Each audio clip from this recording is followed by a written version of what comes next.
The Christ Letters, with enhanced narration and text.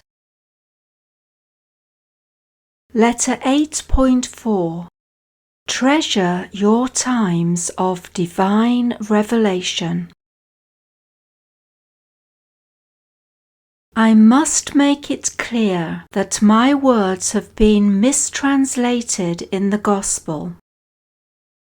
I said, "Blessed are those with peaceful hearts, for they will inherit the earth." If you contemplate the world, you will see that those countries with peaceful hearts prosper and live in harmony with their neighbours. Where there are upheavals and genocide, this turbulence is the direct manifestation of the consciousness of the inhabitants. Such a consciousness destroys a country and begets poverty and illness. Sometimes a country such as Tibet, adoring its own isolation and spiritual rituals and beliefs, may be suffocating under the weight of its own human spiritual creations. The inhabitants need to be forced out into the turbulent world that they may put their beliefs to the test. They also bring what is real in their thinking to others who are burdened with magnetic emotional responses to life. They have been the means, in a small way, of relieving the pain experienced in modern society. Whilst on this journey towards light, the celestial kingdoms of divine consciousness, you will undoubtedly undergo rocky and bumpy experiences until you achieve your true goal. You will experience times of wondrous joy and times when your heart is heavy and your emotions dragged this way and that because you feel there is an impenetrable barrier between yourself and divine consciousness. You may have heard of these dark times of inner distress when a person no longer knows what he is meant to be doing or where he should be going. Then, suddenly, just when this spiritual isolation is no longer bearable and the traveller has surrendered his inner self completely, light illumines the mind, and the person will see some marvellously deeper truth concerning existence, will perceive more clearly his source of being. He will be filled with joy because God has spoken. Yes, divine life has penetrated his consciousness and lifted him safely along the path leading to the attainment of the highest spiritual consciousness of the celestial kingdoms, the kingdom of heaven. Therefore, the way forward is through the means of such moments of profound revelations. They must be treasured and remembered, otherwise all the spadework of the self will be lost, and the seeker will be continually pushed back to where he began the search. Faith must be strong at all times. Dithering about avails nothing.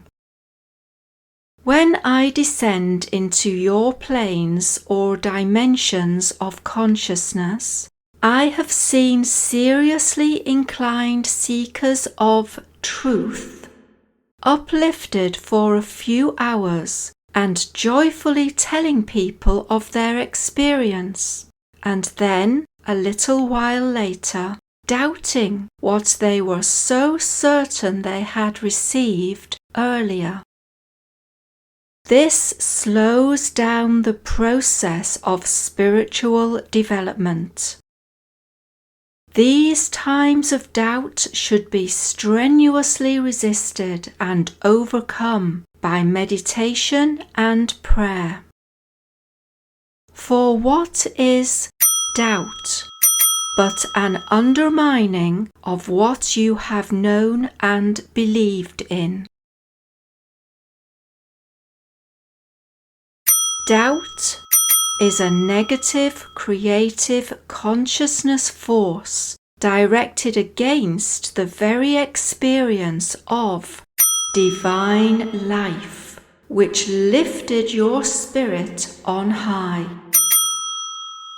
You create within yourself a little war between your experience of divine consciousness and your human blindness.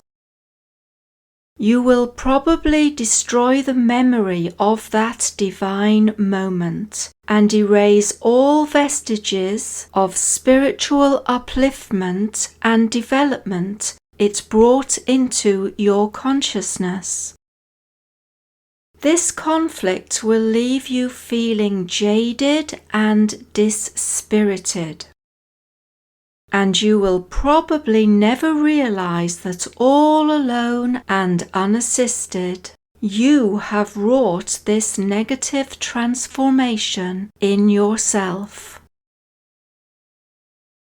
People on the spiritual path frequently do this to themselves and hinder their spiritual development, never stopping to question what right they have to relapse in this self-indulgent exercise.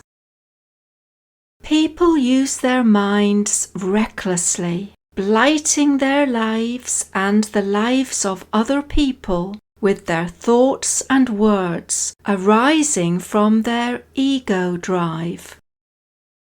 For it is only your thought life and emotional upheavals which end in quarrels and mayhem, not your faces, bodies, hands and legs, unless the quarrels end in physical abuse.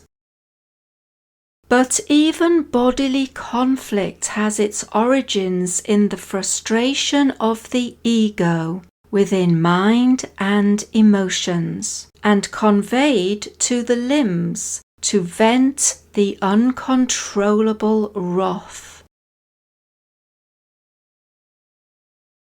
In this way, marriages and friendships begin in mutual joy and eventually end in misery and mutual rejection, because people find it impossible to channel their ego drive into life and love-preserving modes of self-expression. Parents and children express mutual love until the teen years, and then hatred enters the scene and sours the relationship when children rebel against authority and parents react with self-righteous abuse. Again, there is no need for such conflict. Parents must surely realize that every generation fights to find its feet in the adult world and do things more innovatively than did their elders. How can young people thrive if shackled to youthful bondage? When children become young adults, This is growing time for parents who must now prepare for the next stage of their life, the more inspired use of their latent talents, and then old age, acceptance of their past follies and mistakes, and, at last, a peaceful transition into eternal light. Footnote: I came and have come now to help you find life more abundant and infinite joy. End of footnote.